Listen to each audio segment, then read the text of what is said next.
Hey folks, Tom with Cook With Jax here, and today, if anybody has an outdoor pizza oven, sometimes they can be hard to start. I think I've got a tip for you that really will help.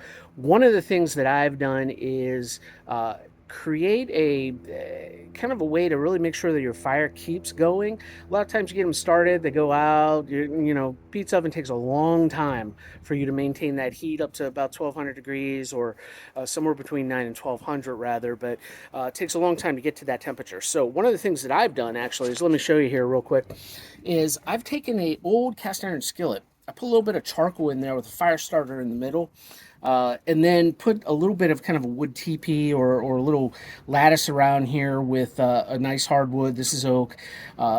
Put that in there, allow that to get really started, and then what we're going to do is flip it over. Use yourself a pair of those leather gloves, flip it over so you don't burn yourself.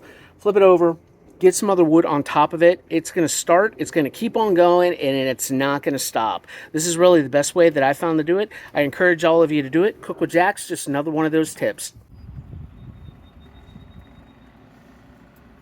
All right, we've just flipped over, using our glove, we've flipped over the cast iron with the coals in it and the little fire grid that we made there. As you can see, we got smoke. Where there's smoke, there's fire. Let's go ahead and put a log.